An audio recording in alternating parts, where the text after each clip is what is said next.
Saudações, amigos do canal, tudo bom? Tudo tranquilo? Hoje eu vou dar prosseguimento à minha série de vídeos. Rapaz, série de vídeos ficou chique pra caramba, esqueça a série de vídeos. Eu vou fazer alguns vídeos falando um pouquinho sobre o campeonato de canário, tá certo? Sobre os concursos dos canários. Já falei na semana passada, dei uma visão um pouco geral e agora eu vou começar a falar assim, mais detalhadamente como funciona o campeonato de canário de cor. Onde o que interessa nada mais é, na verdade, assim, não é bem o que interessa, é o que tem um peso maior, é a questão da plumagem, é como se configura a melanina e o lipocromo, ou ausência de melanina ou ausência de lipocromo em um canário, tá certo? Vamos só assim tentar ser bem didático, as pessoas que já têm a manha vão me perdoar, mas tem muita gente que não entende mais ou menos como funciona. E o meu papel aqui, eu acho pelo menos o que eu me disponho a fazer, é estar explicando para essas pessoas como funcionam, tá certo? Então vamos lá. Primeiramente assim, como eu falo assim meio de supetão, muito provavelmente eu vou esquecer algumas coisas. Então vocês vão me questionando para que depois eu faça um outro vídeo. Primeira coisa, assim, eu já falei no outro vídeo e vou reiterar. No concurso de canário de cor, nos campeonatos de canário de cor, participam apenas os pássaros nascidos no ano anterior. Ou seja, os pássaros que estão nascendo agora no segundo semestre, na época de reprodução dos canários, anilhados com anel 2018, e até mesmo aqueles que nascem em janeiro, até princípiozinho de fevereiro, principalmente para os criadores lá do sul e sudeste, e que estejam anilhados com anel 2018, eles muito provavelmente consigam participar do campeonato de 2019. Uma vez que ele participou ou não do campeonato de 2019, eles não poderão participar de 2020 e 2021, não. O interessante é esse, os canários ele tem um ciclo anual e cada pássaro ele tem a oportunidade de participar apenas uma vez de um campeonato. Bacana? Pronto. Mas Alex, você falou de anilha, que tem lá a data e tal. Na anilha, é uma anilha que eu estou me referindo, uma anilha oficial da FOB. Lembrando mais uma vez, Federação Ornitológica Brasileira, ou do Brasil, FOB, é a entidade que, de uma certa maneira, gerencia a criação de canários de uma maneira oficial aqui no Brasil. E filiado à FOB, existem diversas associações de criadores, ou clubes ornitológicos, que são filiados à FOB, como eu disse, e esses clubes são formados por criadores. Então, um exemplo prático, que eu acho que através de exemplo dá para explicar melhor. Por exemplo, eu sou filiado, nesse momento, à SOS, Sociedade Ornitológica do Salvador, tá certo?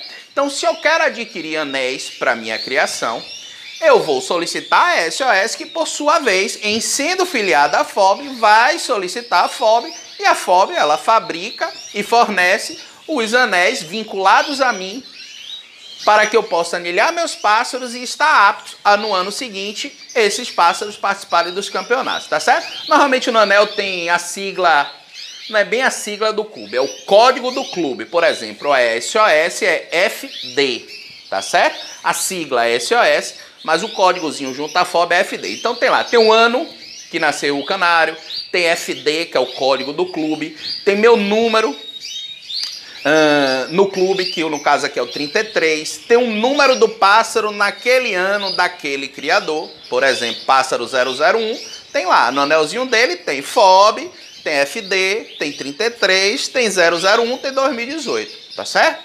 Pronto, deixa eu ver o que é mais interessante a gente falar. Então assim, uma vez anilhado, ele está apto a participar. Lembrando que os concursos oficiais, assim, pode vir essa pergunta de um criador que questione, mas Alex, eu posso comprar diretamente da FOB? Não, a FOB ela fornece apenas para os clubes que são associados a ela, tá certo? Os anéis oficiais você tem que adquirir através do clube. Obviamente que existem fábricas que fazem anéis personalizados. Se você não quiser competir, participar de concursos ou campeonatos, você pode admirar seu pássaro. Pode mandar fazer anéis específicos. Pode, para você marcar e tal. Mas esses pássaros não estarão aptos a participar do concurso. Vamos lá. Então, assim, anualmente, normalmente, esses clubes ornitológicos ou essas associações de criadores, eles promovem um campeonato regional, tá certo? Nesse campeonato regional, nesse campeonato oficial desse clube, vão participar os associados desse clube, que vão expor os seus pássaros, concorrer ali e podem vir a ter pássaros classificados para o Campeonato Brasileiro. Normalmente, o regulamento do Campeonato Brasileiro prevê que primeiro e segundo colocados que obtenham 87 pontos ou mais e primeiro e ou segundo colocados do quarteto também estão habilitados, tá certo? Desculpe, estou garganta meio ruim hoje, mas vamos lá. Já que eu falei no quarteto, até deixaram um recado, me perdoe, eu não anotei o nome, questionando em relação a quarteto. Eu já falei em outro vídeo, vou falar de novo. Existem duas modalidades na canaricultura de cor, existem duas modalidades de campeonato de concurso, tá certo? Existe aquele individual, onde o pássaro concorre com outros pássaros individualmente, e existe a modalidade quarteto, que são formados por 4 pássaros que tem que ser de uma certa forma, de uma boa qualidade, todos eles, mas equilibrados em suas qualidades, tá certo? Não é permitido, e aí no próximo eu vou falar um pouquinho mais, no próximo vídeo eu vou me ater, só para fazer um adendo. No próximo vídeo, o que é que você vai falar, Alex? Eu vou falar mais ou menos assim, da análise do passarinho. Critério de julgamento, pontuação, quais são os itens do julgamento individual do quarteto, o que é que leva em consideração no quarteto, isso eu vou falar em um outro vídeo, tá certo? Nesse momento, assim, em suma, o quarteto tem que ser o mais parecido possível, tá certo? E da melhor qualidade possível. Então ganha aqueles que são melhores dentro de um equilíbrio de qualidade dentro do quarteto. Bacana? Então pronto, o que é que a gente precisa saber mais? Então assim, vamos para o campeonato em si. No campeonato em si, normalmente ele concorre dentro da mesma cor. A canaricultura de cor hoje em dia e vem crescendo aceleradamente. Já no último ano teve o ingresso dos vermelhos de asa branca da linha clara, né? Agora na linha clara com fator vermelho, a gente dobrou a quantidade de cores. Nós temos os pássaros com asa pigmentada de ninho, e pássaros que não tiveram a asa pigmentada de ninho, a asa ela tem que ser chamada asa branca. Então nós temos agora vermelho intenso, nós somos 2 agora, possibilidade de concorrer. Vermelho intenso normal com a asa colorida e o vermelho intenso asa branca. Vermelho marfim nevado, idem. Rubino, idem. Tá certo? Mosaico também. Um tempo atrás, mosaico tinha que ter a asa pigmentada. Na Europa não se pigmenta. E aí, de alguns anos para cá, nós temos uns 5, 6 anos, os vermelhos mosaicos da linha clara também passaram a ser asa branca. Não podia concorrer os asas pigmentadas. Só que agora já pode concorrer das duas formas, tá certo? Galera que gosta de não pigmentar no ninho, asa branca. E aquela turma que gosta de pigmentar no ninho. Já falei, individual, quarteto, asa branca e tem as cores, tá? Hoje deve ter mais de 600 cores, eu até já me perdi, tá certo? Mais de 600 cores. Cada cor dessa, ele tem um padrão definido para ela. Mas, Alex, o que seria esse padrão, tá certo? O padrão, ele meio que estabelece assim, vamos dar um resumo do resumo. Bem assim, para ser um tanto quanto didático. Ele vai dizer assim, como deve ser o tamanho do pássaro e a forma do corpo do pássaro. Como deve ser a plumagem do pássaro. Como deve ser o lipocromo dele ou a ausência de lipocromo. Se ele é um pássaro amarelo, como deve ser esse amarelo? Tá certo? Para aquela determinada cor. Ou a melanina se for um pássaro escuro. Então, no caso, por exemplo, de um pássaro da linha escura, uns chamados melânicos, o padrão de uma determinada cor vai dizer mais ou menos como esse pássaro deve se apresentar, qual é o formato de corpo que ele deve ter, qual é o formato da plumagem, como deve ser a plumagem, vai indicar como deve ser o lipocromo estar presente naquele passarinho, como a melanina deve estar presente naquele canário da linha escura, a tonalidade dessa melanina, aonde essa melanina deve estar presente na plumagem do pássaro. Tudo isso é estipulado e cada cor tem um padrão definido, tá certo? E catalogado. Pronto. Em um concurso, os diversos associados levam e escrevem aqueles pássaros daquela cor. Por exemplo, aqui atrás, um amarelo intenso. Então, os associados de meu clube, por exemplo, ó, eu tenho 2 amarelos intensos que nasceram em 2018. Quero escrever um concurso de 19. O outro criador escreve mais 3. O outro escreveu 1. E aí, no campeonato do clube, por exemplo, que é o mais fácil para a gente entender, vão ser colocados os amarelos intensos, por exemplo, são 600 possibilidades ou mais de 600 possibilidades. Um amarelo intenso, então vão juntar ali na mesa todos os amarelos intensos dos criadores daquele clube, nascido no ano anterior e que os criadores quiseram levar para o concurso. Pronto. Uma vez na mesa, tá certo? Existe a figura do juiz ornitológico, é uma pessoa, normalmente é um criador mais experiente, que faz tem um exame, né? Tem uma espécie de prova técnica e prática para se tornar um juiz. Hoje em dia é um pouquinho mais devagar esse processo. Até uns 15, 20 anos atrás, você fazia, no ano seguinte você já era juiz. Agora mudou um pouquinho, salvo engano, você passa tipo como se fosse um estágio. Desculpe.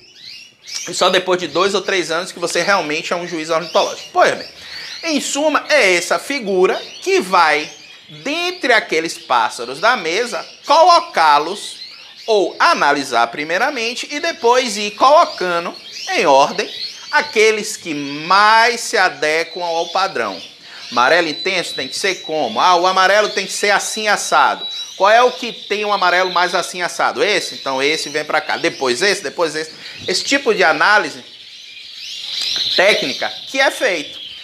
Lembram, não é o mais bonito, é aquele que se adequa mais ao padrão de uma determinada cor. Cobre intenso. Ah, como tem que ser a cor vermelha do cobre intenso? Como deve ser a melanina do cobre intenso? Ah, tem que estar aonde essa melanina? Tudo isso é analisado pelo juiz em uma mesa de cobre intenso. Se classifica daquele que mais se adequa ao padrão estabelecido para cor cobre intenso ao que menos se adequa. Pronto. Depois de se colocar em ordem, tem uma característica aqui importante. Existem algumas formas de julgamento. No Brasil, a forma que é vigente é uma forma que eu chamo de mista. Ou seja, é uma que é através da comparação, é um julgamento comparativo, na mesa se coloca todos os pássaros, e na busca de achar aquele que mais se adequa ao padrão, se compara um com o outro. E após a definição daquele que mais se adequa ao padrão, entra a outra forma de julgamento, que é através da pontuação, onde, analisando aquele pássaro, e destrinchando ele, digamos assim, destrinchando no bom sentido, com base nos itens da planilha de julgamento, é dado uma espécie de nota, em que vai haver um somatório. Na Europa, por exemplo, ele não tem essa parte comparativa. Todo e qualquer pássaro, desculpe, vai ser pontuado, tá certo? A planilha de pontuação hoje no Brasil vigente diz que a pontuação máxima obtida por um pássaro são 95 pontos. Até 2, 3 anos atrás era 94. Houve uma evolução da qualidade dos canários e achou-se melhor ampliar isso para 95 pontos. Aí ouve-se muito assim, o pássaro foi campeão. Isso suscita dúvidas do mais leigo assim, se foi campeão, e até um raciocínio lógico, né? Se foi campeão é porque ele ganhou. Não necessariamente. No concurso de canário, o fato de ele ser campeão, ser nominado campeão, não necessariamente quer dizer que ele ganhou o concurso. Pô, Alex, difícil de compreender isso. Não é não. É questão só de prática. É assim. Eu não disse que tem que haver uma análise, uma pontuação. A soma máxima de pontos, juntando todos os itens, é 95 pontos. Tá certo? Porém, na análise daquele pássaro, foi lá e julgou que ele tinha 88 pontos. Em um outro, julgou que ele tinha 90 pontos. Para os critérios aqui da canaricultura, todo e qualquer pássaro,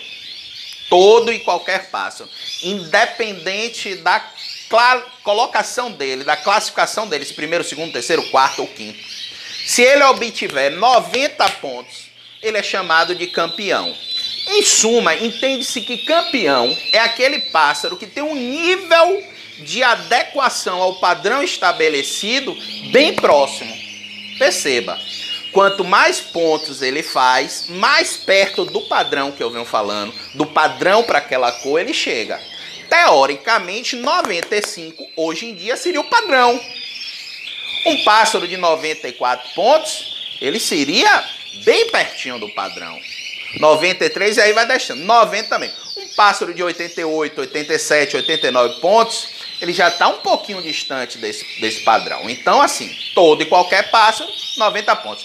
Eu, quando falei dos meus resultados, eu disse que eu tive uma fêmea no Campeonato Brasileiro, que foi primeiro lugar, 92 pontos. Ela fez mais de 90, logo, ela foi, além de primeiro lugar, ela foi considerada campeã. Falei que eu tinha um macho, verde mogno, mosaico macho, que ele também foi campeão. Ele fez 91 pontos, só que ele não ganhou. Ele foi terceiro lugar. Teve um canário que ganhou, que fez 93 pontos.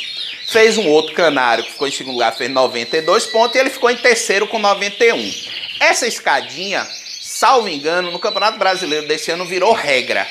Mas até pouco tempo atrás, e aí até é outro ponto que os criadores iniciantes têm muita dúvida. Eu tô vendo que o vídeo já vai chegar a 18 minutos, vai ficar longo. Melhor dividir, né? Deixar isso para falar mais adiante. Não, vou completar até 20 esse negócio. Só para eu terminar com isso e no próximo vídeo eu falo mais coisas. Tá, assim. O iniciante, ele tem dificuldade de entender por que, por exemplo, numa mesa lá qualquer, colocou-se, né, em ordem de primeiro a quinto, e aí foi-se julgar, porque num campeonato regional, normalmente julgar não, pontuar, normalmente se pontua o primeiro e o segundo colocados, tá certo? Que são aqueles pássaros que têm indicativo de classificação para participar no Campeonato Brasileiro. E pontuou-se, e os dois, o primeiro e o segundo lugar, foram, por exemplo, 90 pontos. O criador iniciante, com menos experiência, ele tem, e até alguns outros, tem um pouquinho de dificuldade de compreender como pode, se eles tiveram a mesma pontuação, um ser primeiro e outro ser segundo. Na minha análise, isso deve-se basicamente pelo seguinte: a pontuação não tem número quebrado, ele só tem número inteiro, ou seja, 86, 87, 88, 89, 90, 91. Não tem, por exemplo, 90,5 ou 89,5, por exemplo. Então você tem ali numa mesa dois canários, são dois canários bem parecidos. Para ter a mesma pontuação, muito provavelmente são bem parecidos. Só que o que ganhou, é um pelinho, um fiozinho de cabelo melhor do que o outro. Porém, não tão bom a atingir 91 pontos. Percebeu? Aí, na minha humilde opinião, se tivesse a possibilidade de ter uma pontuação quebrada, poderia se dar para esse primeiro lugar 90,5 e o segundo lugar 90. Até para o leigo ou para iniciante ia ficar mais fácil o entendimento. Mas isso aí é um outro questionamento. O que eu quero frisar é, pode ter 2, 3, 4 canários com a mesma pontuação e serem colocados em ordem lá, primeiro, segundo, terceiro, quarto. Pode. O que vai dizer isso são características. tá certo? Que às vezes mínimas dá vantagem para um pássaro em relação a outro. Outra possibilidade, já que um item de julgamento, uma tabela de julgamento, ele tem vários itens, e esses itens têm pontuações distintas entre eles. Tem uns itens que valem mais e outros itens que valem menos, tá certo? Então, provavelmente, pode ter dois pássaros com a mesma pontuação, mas esse é melhor em um item que vale mais pontos, e esse é melhor em um outro item que vale menos em relação ao de cá, e pior no que vale mais. Na soma, deu a mesma coisa, porém, como o de cá tem mais pontos no item de maior valor, ele, teoricamente, na prática, ele fica na frente do de cá. Compreendeu? É mais ou menos isso. É algo assim que se aprende muito na prática. Talvez eu falando vai ser um pouco complicado de entender. Mas eu vou fazer pelo menos mais 1 ou 2 vídeos, sempre colocando assuntos que vocês nos repassam através dos comentários e um pouquinho da nossa expertise. Tá certo? Um forte abraço. Eu tô suando pra caramba. São 5 horas da tarde. Salvador. Ó, calor danado. Ó. Mas tudo bem, estamos aqui para filmar e passar um pouquinho da nossa experiência para vocês, tá certo? Muito obrigado pela audiência, um forte abraço e até o próximo vídeo.